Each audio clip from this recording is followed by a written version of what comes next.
Hello, everyone, and welcome to the Midweek program at the Raulston Arboretum. My name is Blake, and I'm the education assistant here at the Arboretum, and today we are on the perennial border because we have an ornamental peach on the perennial border. It's honestly about as close as we can get to tree fruits right now. If it were this time last year, we had a weeping persimmon over by our yurt that was in full fruit, but it's bare this year. What do you know about that? But that's irrelevant because today, here and now, we got a program for you about tree fruits. We've got our Director of Horticulture, Greg Paige, here, but he is joined by two very lovely and esteemed guests. We've got Dr. Mike Parker, who is a professor of tree fruits in the Department of Horticulture at NC State. He was my professor, so it's hilarious that I'm stumbling over this. Like, I know he's a professor. He taught me tree fruits. Like, I know who Mike Parker is. That's Mike Parker. We're grateful he is here with us. And then we've got Bernadette Clark here, who is our... She's a big deal, too. She's a big deal, too. You guys know her as our bedding plant coordinator, but she also works with Mike Parker in his tree fruit program. So she also can teach us a thing or two about tree fruits, but a wonderful wealth of knowledge here to talk about tree fruits. So it should be a wonderful program. Those of you joining us on YouTube, please like this video and subscribe to our channel, and feel free to leave a comment down below.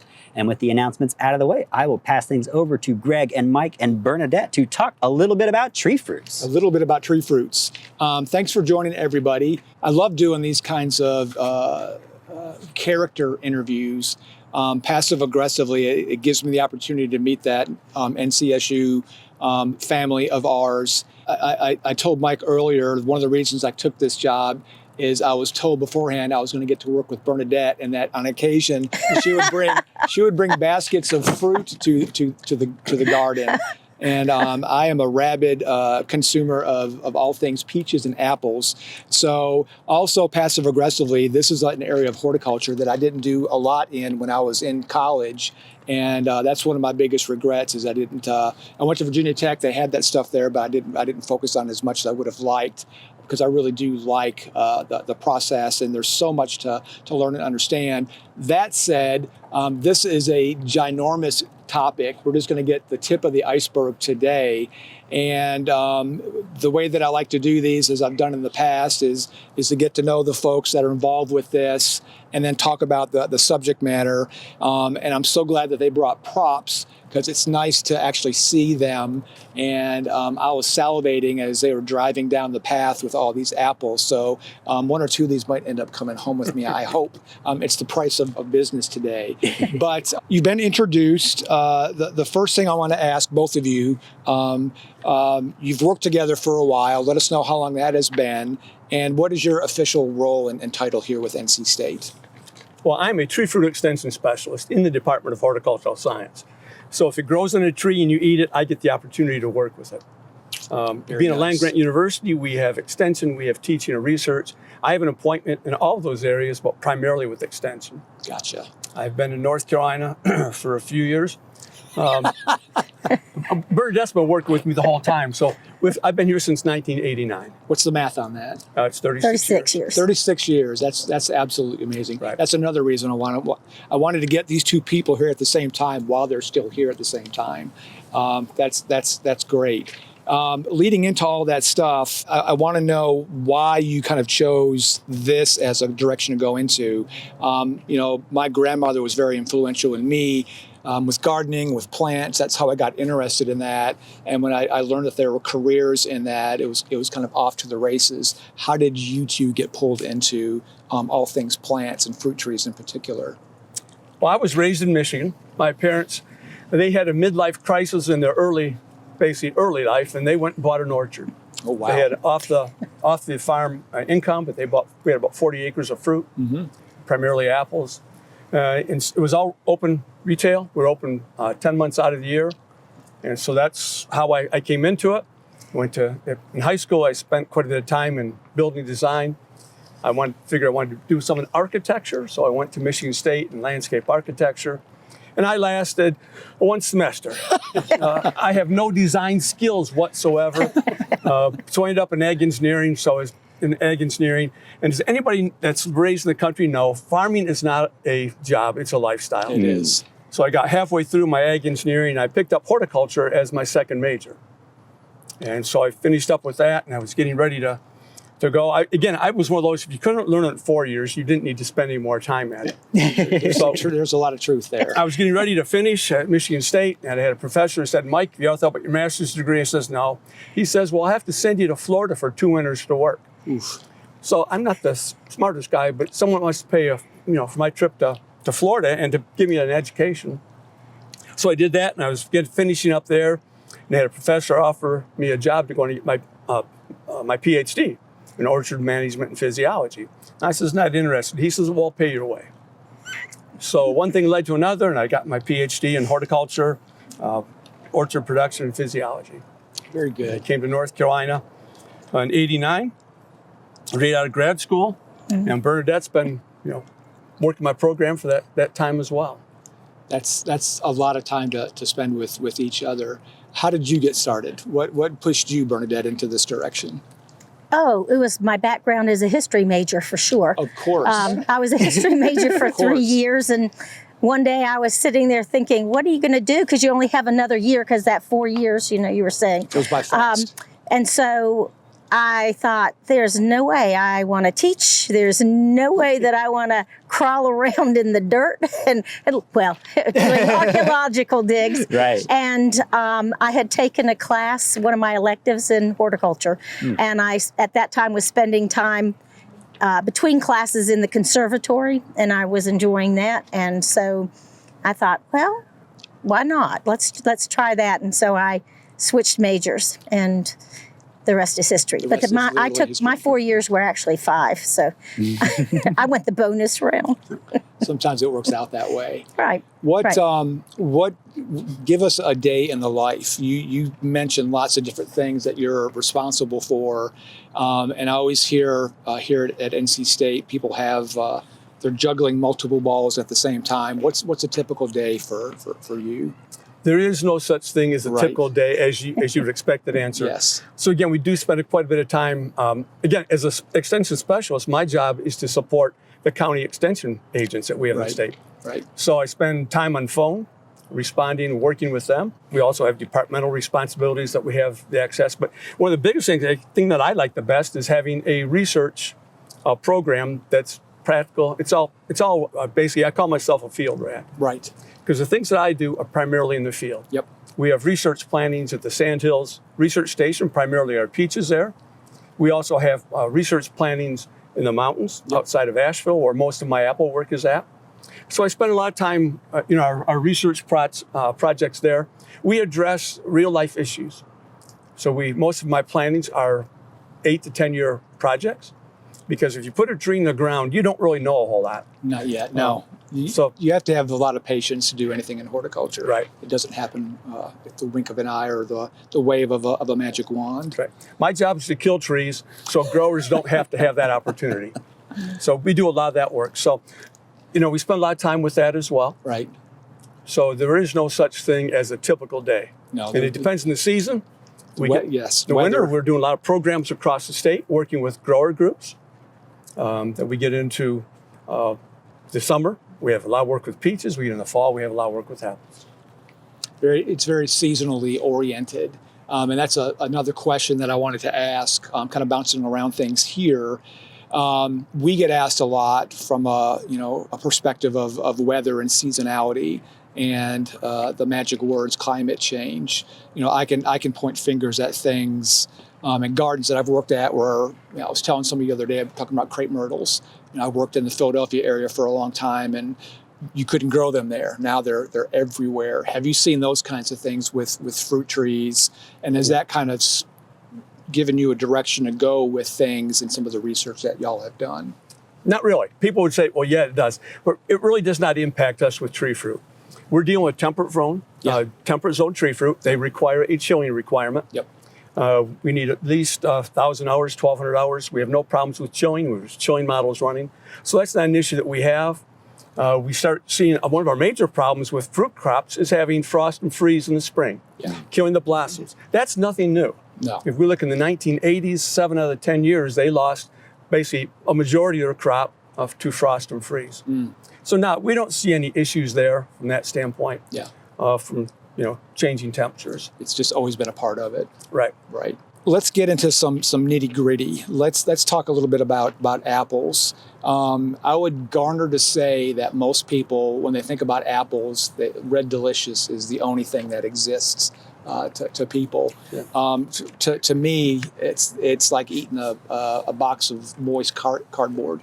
I'm a big advocate of promoting. I was in the grocery store yesterday and I saw somebody going through the fruit, and I wanted to walk up to them and say, "Go to the farmer's market. The apples are right off the tree there. Right. It's 2 miles down the road." And enlighten us a little bit about some of the varieties, some of the ones that you brought today, and kind of the direction that apples go. I've talked to Bernadette, trying to glean knowledge from her about them.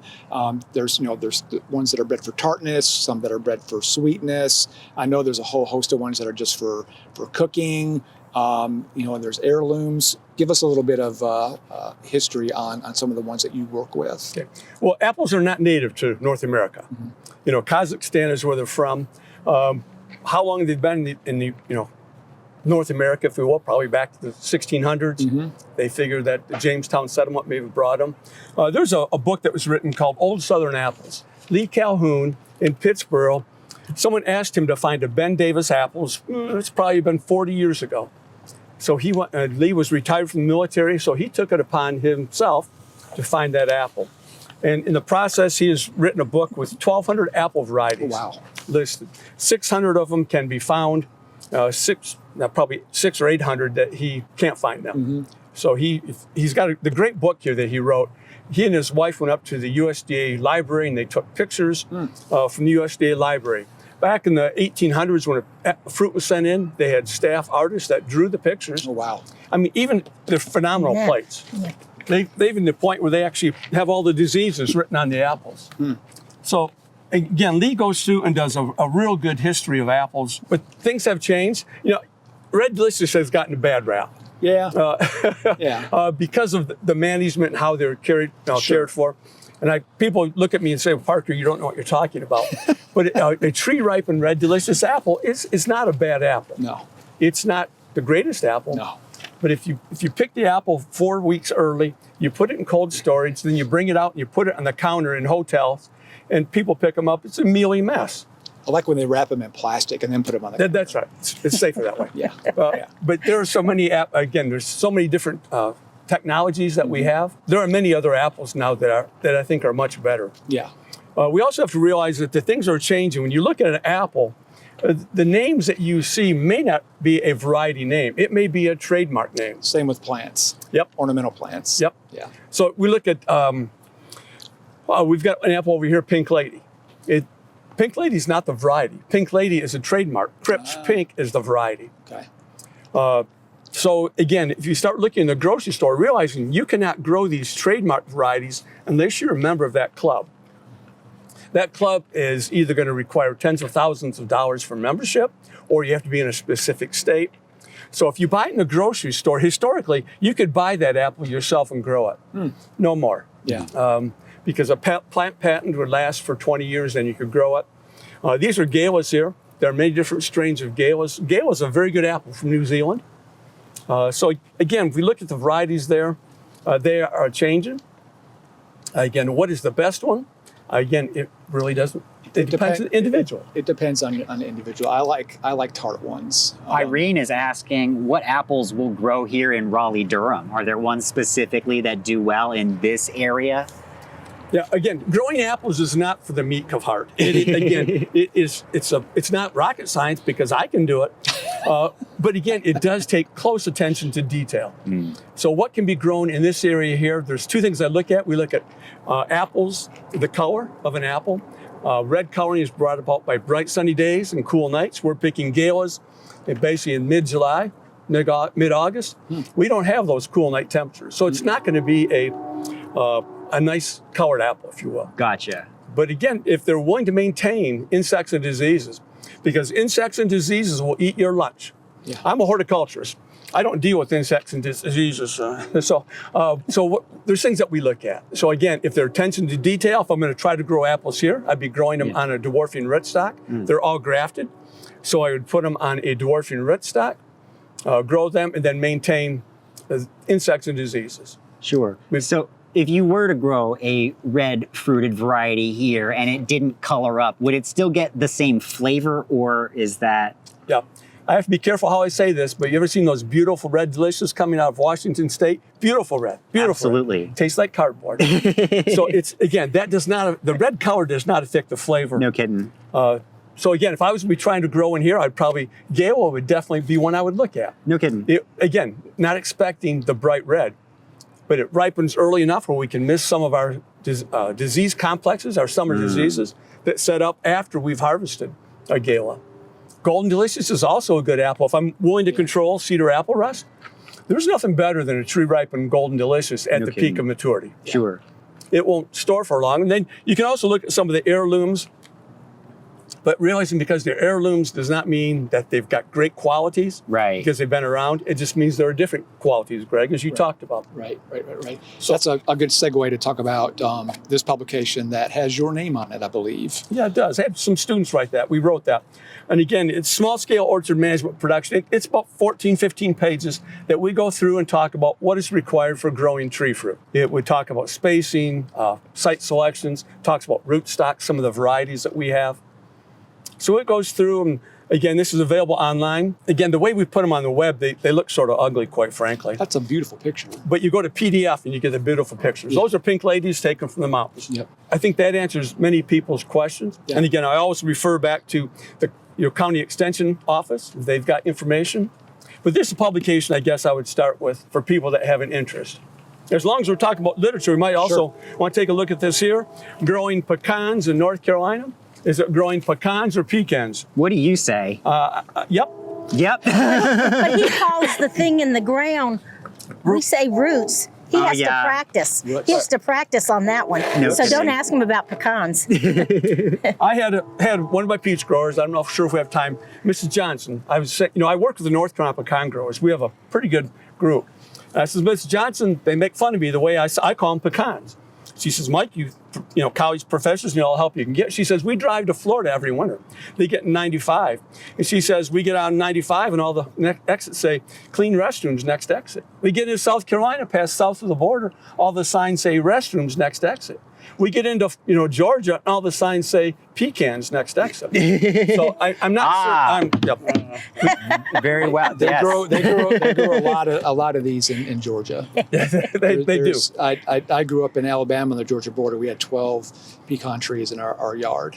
It was a ritual to clean up. They dropped limbs everywhere, and they were very messy, but we got lots of these to eat. Yeah. Lots of these to eat. And pecans, they call them a self-pruning tree. You're talking about, they're messy. They're very, very messy. So we have an industry that's building up. There are quite a few commercial orchards, primarily in the eastern part of the state, east of 95. I did not know that. I didn't think we could grow them. I mean, I know we can grow the trees there, but not from a production standpoint. Right. Well, if we look at pecans, if we look at their native, the scientific name is Curia, Illinois. Yeah. Not Illinois, it's Illinoinensis. Yeah. And so they're native, across the entire eastern seaboard. Yeah. But however, the ones we grow here are the larger ones that we call improved, and they have a limited basically range. Yeah. I did not know But you that. need to point out with pecans, it's not a quick crop. No kidding. It takes a while, so I think you could expand on that. But it's like, How big before they do produce fruits? Our trees were enormous when I was a kid. Some of the new varieties we're looking at, you're probably looking at year 5 to 7. Okay. Depending on which variety you've got before they start bearing. But our growers are, if you look at a pecan, at a fully mature tree, you're going to have 7 or 8 trees per acre.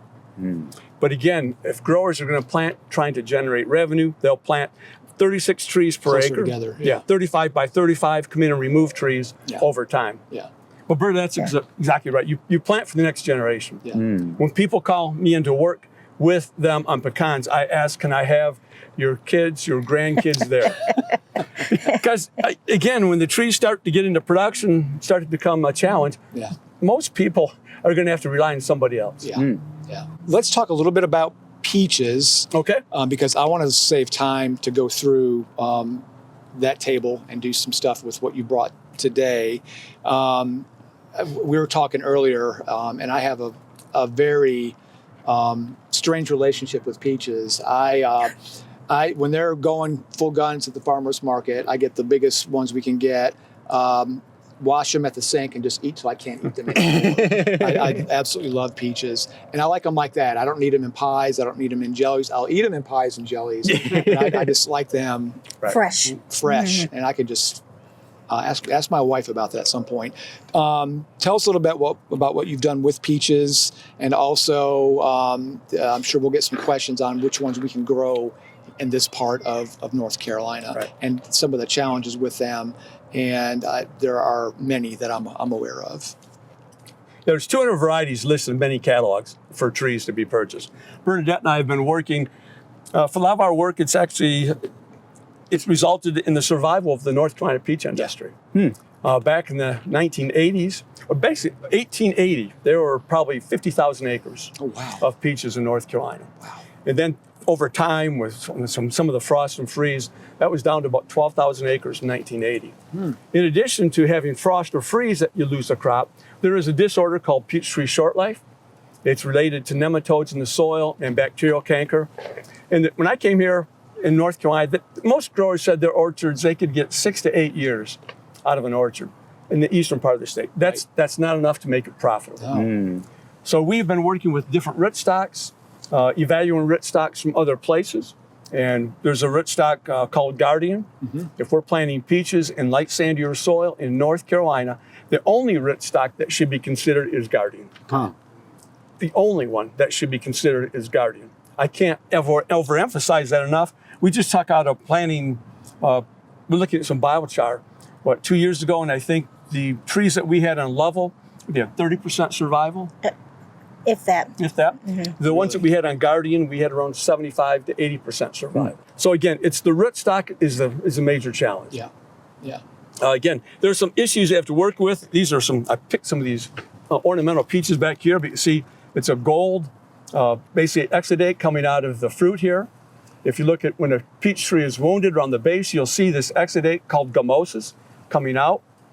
Again, that's just a sign of injury. But however, if you look at the base of the tree and you see this brown exudate coming out with black material mixed in, it's frass, it's basically sawdust from a borer. That's going to be probably one of the major issues that people have a challenge with. Then during the summer, they also rot. There's a brown rot, it's a very aggressive fungus, if you will. This one here is what we call mummy. It had rot on it, it was on the tree. Again, this is just a great distribution. Next spring, it gets wet, it releases spores. Cleaning that up is part of the IPM to help prevent that. That's right. To a degree. All you have to do is knock them off the tree. And during the summer, they hit the ground, they splat, and microbes break it down. It's not an issue. It's when you leave it on the tree that you're harboring fungi for next year. So I think that's probably the biggest one. If we look at it, there's several insects that have to be concerned about. But the biggest thing is variety. You know, we know that peaches they bloom earlier than most other things. A peach tree, they send out blossoms before the growth comes out. Most of the time, we're going to be blooming probably mid-March. So the potential for having frost or freeze after that is quite high. So what we do is we recommend varieties that have a high chilling requirement. A chilling requirement, that tree sets an alarm clock in the fall of the year. Again, that alarm clock will not go off and allow that tree to bloom unless that chilling requirement has been met. We look at Prunus Yume. When do they bloom? January, February. January, February. Got inside of our office, blooms every February. No kidding. It's basically a 400 hour chiller. So again, we want to make sure the chilling requirement, we recommend at least 750 hours of chilling. So that we can delay the blooms late as possible. NC State has had a breeding program. Dr. Denny Werner was working with that. So if I'm talking about peaches, there's two varieties I'm going to recommend to homeowners. One is Contender. It's 1,050 hours of chilling. It's a nice yellow flesh peach. That's probably the ones you've ate over the sink. The front of your shirt. Probably. For sure. What about apricots? Beverly's asking if apricots will do in Raleigh and Durham. You want apricots? I suggest you buy them at the grocery store. No kidding. Again, we can grow them here. They are closely related to peach. The problem is they bloom so early. We've had, again, if they're in an area that's protected culture, maybe a home, or basically they might be able to get by with them. Because every time I say that, people say, well, I've been doing that. Yes. but again, they bloom so early, even though they can be grown here. Again, it's very closely related to a peach. I always tell people you can grow them here, but you're not going to get any fruit off of them. Yeah, that's the bottom. Yeah. Yeah. Where do most of apricots come from? Is that a California thing? Yes. Yeah. Yeah. But I mean, the flowers on them are worth growing just from an ornamental perspective, Yeah, honestly. they're Even if beautiful. you're not getting fruits on them, Right. it's worth it. Yeah. Again, in my job, I guess if I can't get fruit off it, I call it firewood. And I don't mean to, belittle the ornamental, but again, the people I work with, they've got to pay the bills. Yeah. So there's one other variety of peach that we're starting to look at now called Carolina Gold. That's another high chill variety, high quality peach. We've been doing a lot of work with that. Came on the radar a lot in the past 4 or 5 years. Howling Cow is going to have some ice cream this year. Oh, stop. Sign me up. It's going to be Carolina Gold ice cream. Okay. Came out of our research plots. Beautiful. Very nice. Very nice. But again, peaches and apples that usually people want to grow, but realizing they high input, high accountability. It takes a lot of management from a disease standpoint that might require spraying. It's crucial to spray them. It will require spraying. Yes, and a lot of people aren't willing to do that. And I always get asked about that, and my answer is, you've got to pick your poison. You've got to pick your threshold of tolerance, literally threshold of tolerance, what you're willing to do to get fruit, and you've got to constantly stay on top of it. Right. It's not for the faint of heart. That's a good way to put that. And people say, well, I want to grow them organically. I don't want to spray. Realizing organic does not mean not sprayed. It means not sprayed with things that are synthetic. Right. And there's several things that I don't know how to control with an organic program. No. I worked with growers people have tried that over time, and it just doesn't work. No, not at all. What other things can we talk about? I know you brought some pruning stuff. Right. If we talk about, Blake had asked what can we do as far as growing fruit. I think training and pruning fruit trees is a big one. Much different from pruning ornamental trees. Very much different. Very much different. But again, fruit trees need to be pruned from the day they're planted. They need to be pruned annually. So again, Bernadette says about throwing in some equipment. Yeah. So I've got some equipment. You need to have a good pair of hand pruners. We use basically these are Pica, PICA, about $100. You can also buy a pair of Felcos. But realize when you buy a pair of pruners, it's a lifetime investment. I've only had these for 34 years. Let me see those. I wore. Hey, now be careful. I wore out my last holster, so I had to buy a new So the holster. holster's I just news, bought but one too this year. Yep. Yeah, they don't last as long as the pruners.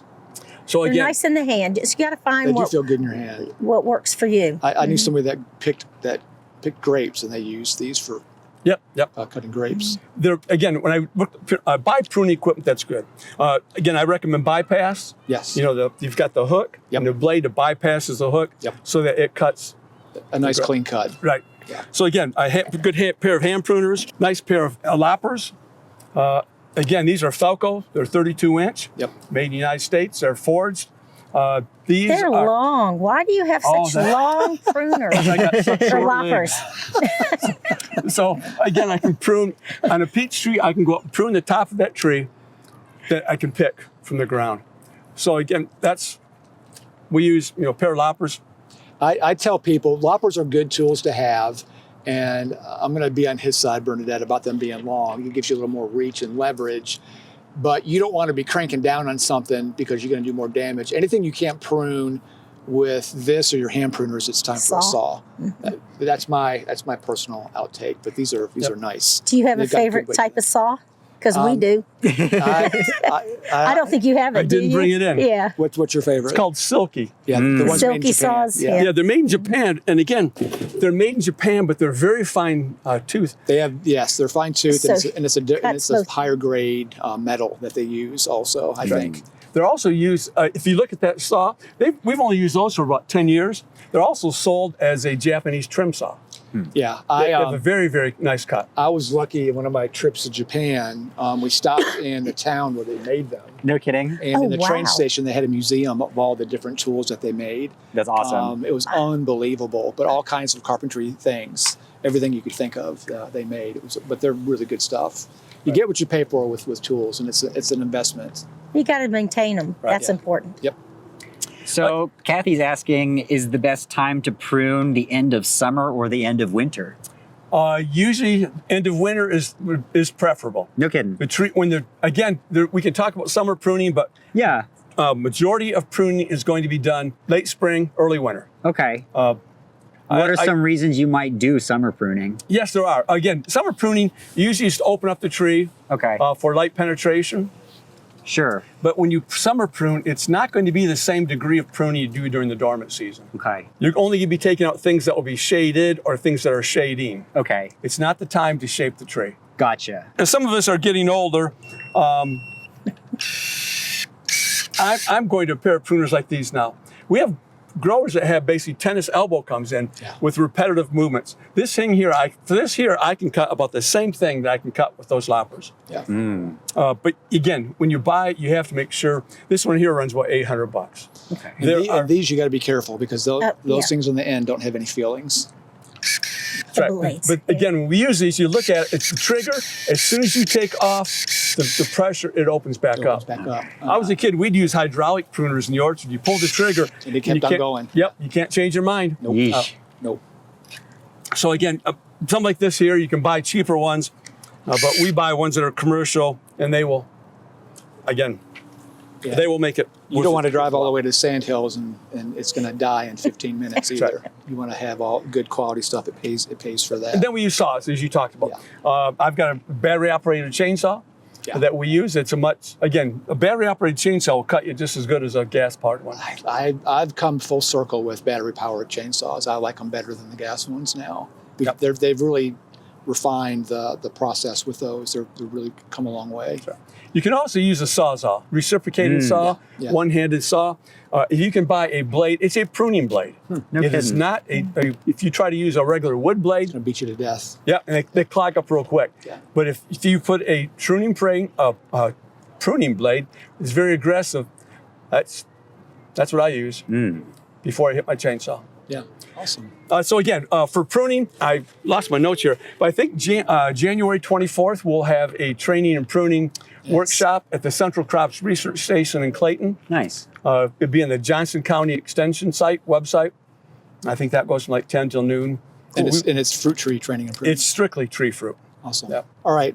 I want to jump over there because you brought all that stuff here, and I want you all to go crazy with that. Talk about the different varieties and what makes them special. What makes them special is the question. I don't know. Again, it's the different characteristics. Right. Gale, as far as I'm concerned, Gale is a nice apple. Early in the season, we're usually late July, August. We go with Gale. It's my favorite apple.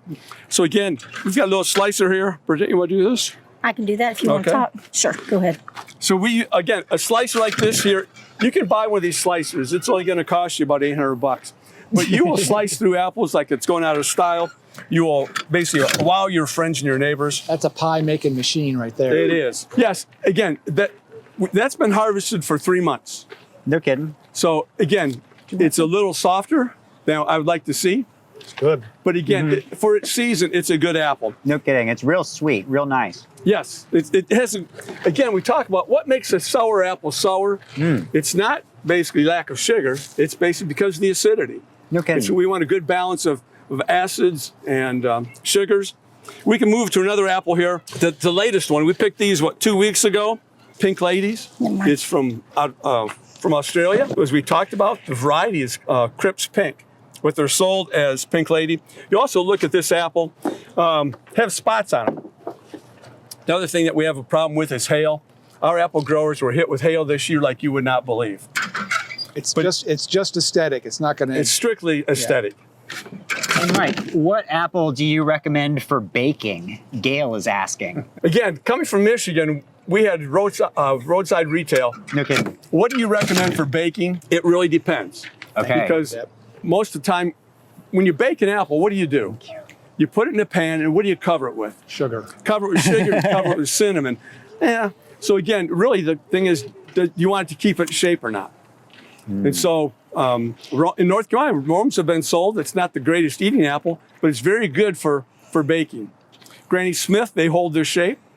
Again, I would have arguments, in my parents, you don't argue with the customer, but they would come in and they had an idea what they wanted for pies. You know, spice, northern spice for pies, they tell me. So anything that holds its shape, but the flavor is usually covered up. No kidding. The flavor on this pink lady is unreasonable. I feel like this is better than the ones I get in the grocery store, but maybe I'm... Absolutely. Okay. So Well, I'll tell you why, because you've never had a tree ripened, basically, pink lady before. No kidding, yeah. We are, again, when they grow them in other parts of the country, go to Washington State, actually, it's a long season apple. Sure. They cannot mature the apple. Okay. They can grow the apple. Yeah. But the flavor, they cannot, like I said, these were picked 2 weeks ago. Right. And we're about 3 weeks ahead of Washington State, 4 weeks. Yeah. They usually freeze these apples on the tree, No kidding. just waiting for them to get the quality. That's amazing. So we talk about buying apples. Yeah. You know, you'd all said, buying them from the farmer's market. It's one of the best farmers markets in the country here in Raleigh, North Carolina. There's no reason not to go there. Honestly. Right. We have some growers out of the Wilkes County. I know there's 2 growers that bring their fruit here and sell their apples. This is an apple that, it's an ugly apple. It's called Gold Rush. It came out of a disease-resistant program, but it has high acidity. Huh. This is one of my favorite apples. You say it's ugly, but I kind of like that. It's sort of like Speckled That bottle. netting. yeah, somewhere between orange and yellow. It's an interesting color that I would like to look at more. It's like the color of a pear almost. Honestly. Yeah. It has raised lenticels, those Yeah. spots. Sure. How they breathe. So it's a little rough, but this one here, you have to try this one here. It is a high acid apple. Yeah. It's firm apple. Again, I think it's a very good apple. Let them try that. Yeah, Bernadette, please, give me. Yes, come. I'm trying not to inviting you. cut it. I was I'm trying not to cut inviting it. you to cross. Yes. Well, I didn't want to Thank cut you. I appreciate it. Thank you. One of the nicest things we found with the Gold Rush, though, was when they were dried. They made a really nice dried apple. Nice. That's an apple that many people would not appreciate. Wow. No kidding. I like how crispy it is. Right. How about the acidity? Yeah. So you get in your jaws there. That's what I like. Yeah. That's what I like. Me too. I like the tart apples. It's Me not too. quite as intense as Granny Smith, but it's nice. Right. So again, and that's what we call Gold Rush. Wow, that's good. It's a disease-resistant variety, but realizing when they sell you that, a lot of times they're selling you a pig and a poke. It's Okay. not resistant to all diseases, and it's not resistant to our major diseases that we have here. It is resistant to apple scab, Okay. and some to fire blight, but not immune. Sure. We had somebody ask, are pears any easier to grow compared to apples or peaches? No, they're harder. No kidding? Yeah. What makes them harder? I think they get more diseases. Yes. What disease? Fire blight's bad. Fire There's blight, pear- you got it right there. There's pear rust now. That's really bad. Pear trellis rust. Yep. That's really bad, which is helping with Bradford pear because it'll kill Bradford pear. Ooh. They get Japanese beetles. all Commercially, kinds of stuff. we're concerned about fire blight. Fabria leaf spot would be another one. Yes. We've got research plantings at the mountains. We're looking at pears. Asian pears can be grown, but there is no resistance to fire blight. There's some Okay. tolerance. There are some new European pears that are coming out of USDA breeding program that have a high degree of fire blight tolerance. Okay. Shenandoah, Harrow Sweet Huh. would be something to look at. Suckle is one we've recommended as an old time pear, because of its fire blight tolerance. In my research plots, that is not the case. No kidding. So we've had issues. So Sure. pears, they're going to be more of a challenge. No kidding. Well, I mean, that's why you do research, and not everything's going to behave the same way in all the That's same right. places. So yeah, it's good to learn these things. The last one we'll slice here.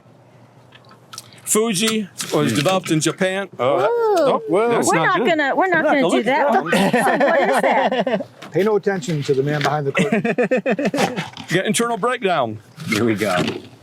There we go. There we go. That's Edible. yeah. You look at this one here. Fuji is a high sugar apple. Cheers. I wouldn't cross the street for it because I like the acidity, but it's a good apple. And then the other ones we've got here, Crimson Crisp is a new apple. It came out of a joint program between Purdue, Rutgers, and Illinois, their disease-resistant program. It's called Crimson Crisp. So if I'm not mistaken, there's also a Cosmic Crisp, but that one's associated with Washington State University. Is that right? Yes. Okay. And again, this one here is available. You can buy that. Thank you. Cosmic Crisp, as you talked about. I've had those. I have a bit of an issue with that because you've got these. Agriculture has always been a wide open, basically growers sharing. Yeah. Cosmic Crisp, Washington State has developed that variety. It's W8 Washington 38, Yeah. and they're trademarking it as Cosmic Crisp. Gotcha. We cannot grow that. In fact, they have to have a lottery in Washington to buy the trees. Okay. They actually sent some up on the shuttle and said it's out of this world apple. And, It's pretty good. I'll put it up against my Pink Lady here any day of the week. No kidding. Usually- The Pink Lady was good. So there's some new ones here, Rosalie or Ludacris. I love that name, Ludacris. Ludicrous. Well, there's a program, it's called the MAIA, Midwest Apple Improvement Association, because they realize, Washington State produces more apples than the other 49 combined. So again, this organization, they are developing varieties that would be more adapted to the Midwest. Okay. And they're releasing these varieties, and all these varieties here, they're releasing them, that they should be more adapted to Okay. Eastern growing conditions. Sure. But again, they are trademarked, but to remember that trademark of that association, you pay $100. Of course. and then, but again, then there's some annual fees that kick in once the trees start bearing. So, Mike, a couple of years ago, we had a lady, Diane Flint, who used to be on the board here at the JC Raulston Arboretum. She had an apple orchard, and she came and gave a talk about a book that she wrote recently. And in that book, she talked a lot about how the apple varieties that we see in the stores these days were mostly picked because they store well and they look pretty, but there are so many other apples that are actually like way more delicious and that people would actually prefer to eat. So my question is there like an heirloom apple that you know of, that you've been around, that you've tried, that you wish could be commercialized? No, and I'm not sure I agree with, why the varieties. Okay. If we look at Red Delicious is an heirloom variety. Okay. Golden Delicious, Red Delicious, Rome, those are all heirloom varieties. Sure. They're looking at varieties now. They're looking at fruit characteristics and quality. Okay. Again, storage has to be part of it, no question. No doubt. There's a gentleman, not sure I should talk about it, but there's a gentleman over in Reedsville, David Vernon, Old Century Farms. Yeah. David, he basically grows probably 400 different antique apple varieties. For sure. He actually joined us on the program where she came, and he joined us for a Q&A for that. So, and again, I think it's in October, maybe November, he opens up his farm for 4 weekends in a row. No kidding. So if people basically are interested in antique or heirlooms, that would be the place I would go. Nice. Cool. Because he that's what he does. Yeah. Again, he's got a board that usually has about 100 varieties. Sure. He also propagates trees. So again, because they're antique or heirlooms, I don't, they're not resistant to insects. They're not resistant to diseases. Yep. They're not the best thing since sliced bread. Some of them are. Crow egg is a good apple. Okay. The Ben Davis is one that many people like to plant. Huh. But again, if you look at the varieties that there are, there's some challenges with growing many of them. No doubt. Okay. So again, I don't mean to be disagreeable. You're fine. I'm not sure that's the case. There are many good apples. And again, I have seen very few apples that when they're picked at the peak of maturity, that they're usually a very fine, commodity or a very fine product. No kidding.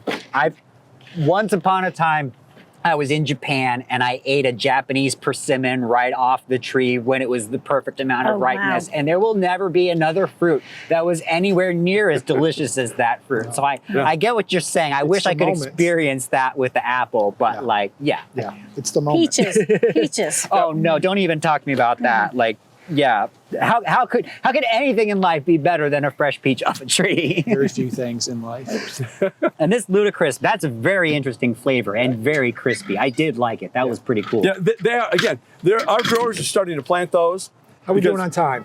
We've got about 8 minutes to go. We could get into some obscure questions if you would like to. Let's do some obscure questions. Okay, some people had some questions about some fruits that we didn't even talk about today. So let's get going on that. So Marilyn wants to know, when is the best time to plant 8-inch pawpaw seedlings? Do you dabble in pawpaws? Do you dabble in pawpaws? I used to have about 350 trees out back here. Did you really? They died on me. Oh no.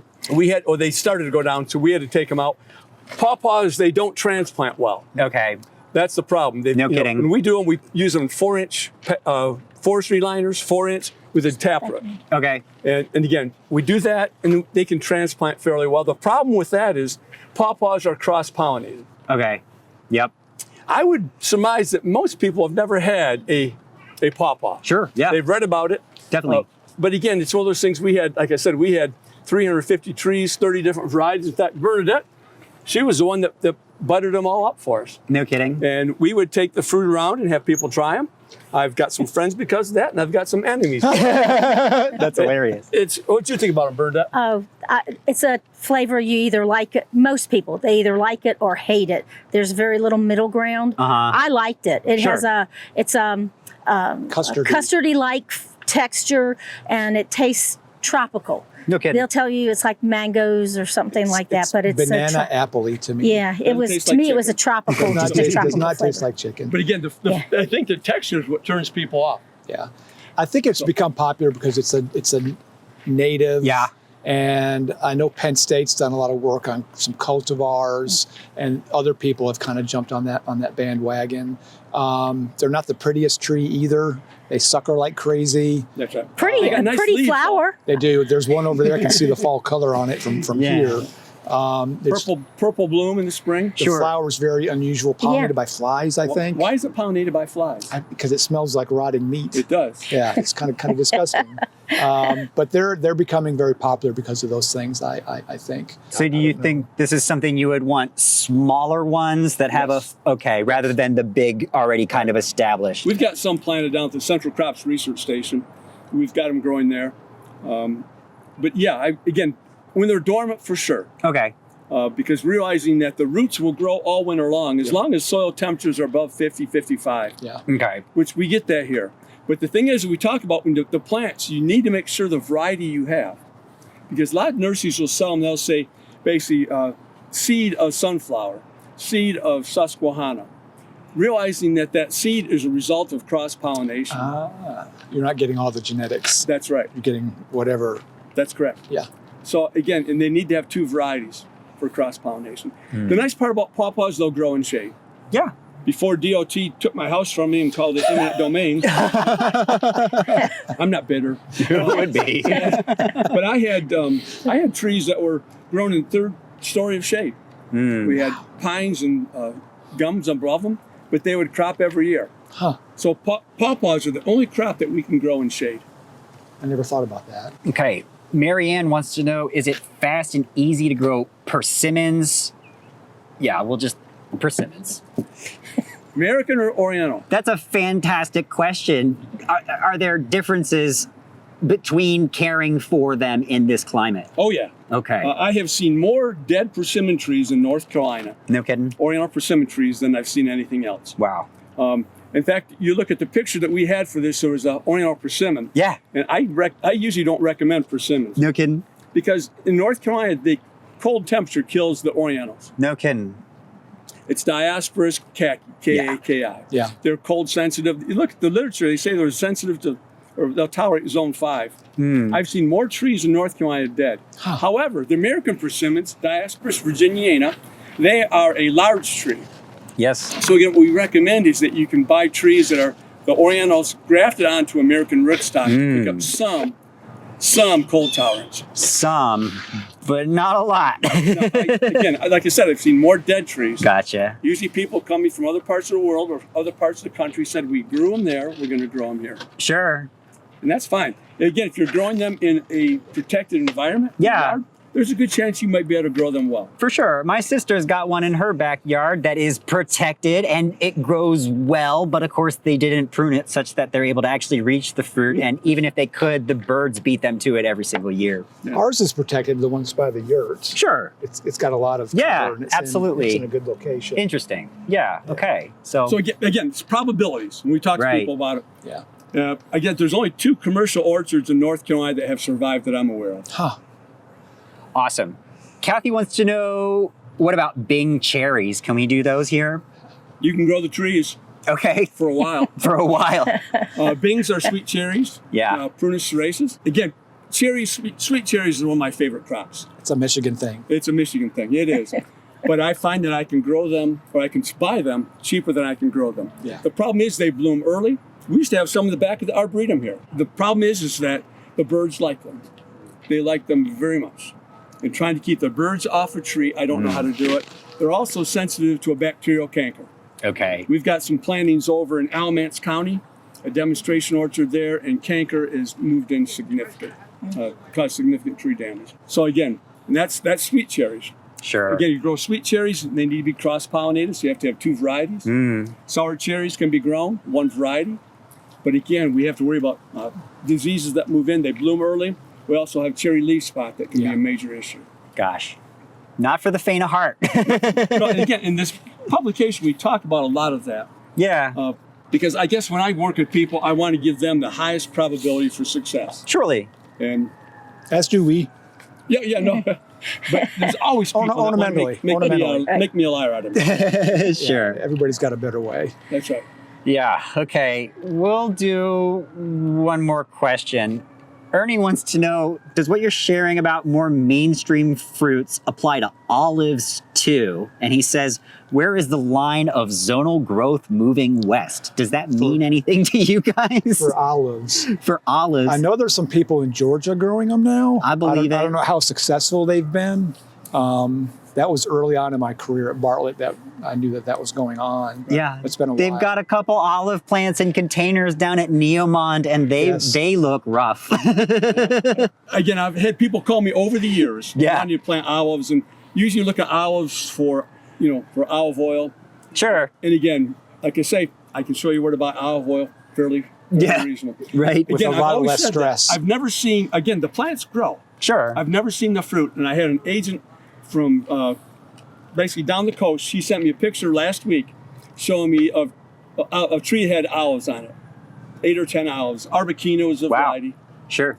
But it's one of those things that they're not well adapted. No kidding. You got to move to California. Sure. That's yeah. right. Honestly. Or Spain. Spain, Portugal, Italy. Tunisia. Yes, Portugal. Brilliant. Okay, well, that is all of the time we have for today. So I will thank all of you for being here. Thank you for being here, Mike. Thank you, Bernadette, for making Mike be here. And thank you, Greg, for making Bernadette do all of that. We really appreciate all of it. You also realize, I talk about my program, you have to realize Bernadette's doing the work. Right. Isn't she just? Honestly, I see it for sure. It's a team. I've told you that before. It's a team. It's a joint venture. Thank you for the adventure. Oh, yeah. 36 years, I tell you. Yeah. Beautiful. Yeah. Well, thank you everybody for joining us on the Midweek program today. We will be back next Wednesday. We will be doing autumn garden cleanup with Tim. So that should be really informative and useful and fun. So make sure you see us next time. We will see you all then. Y'all take care.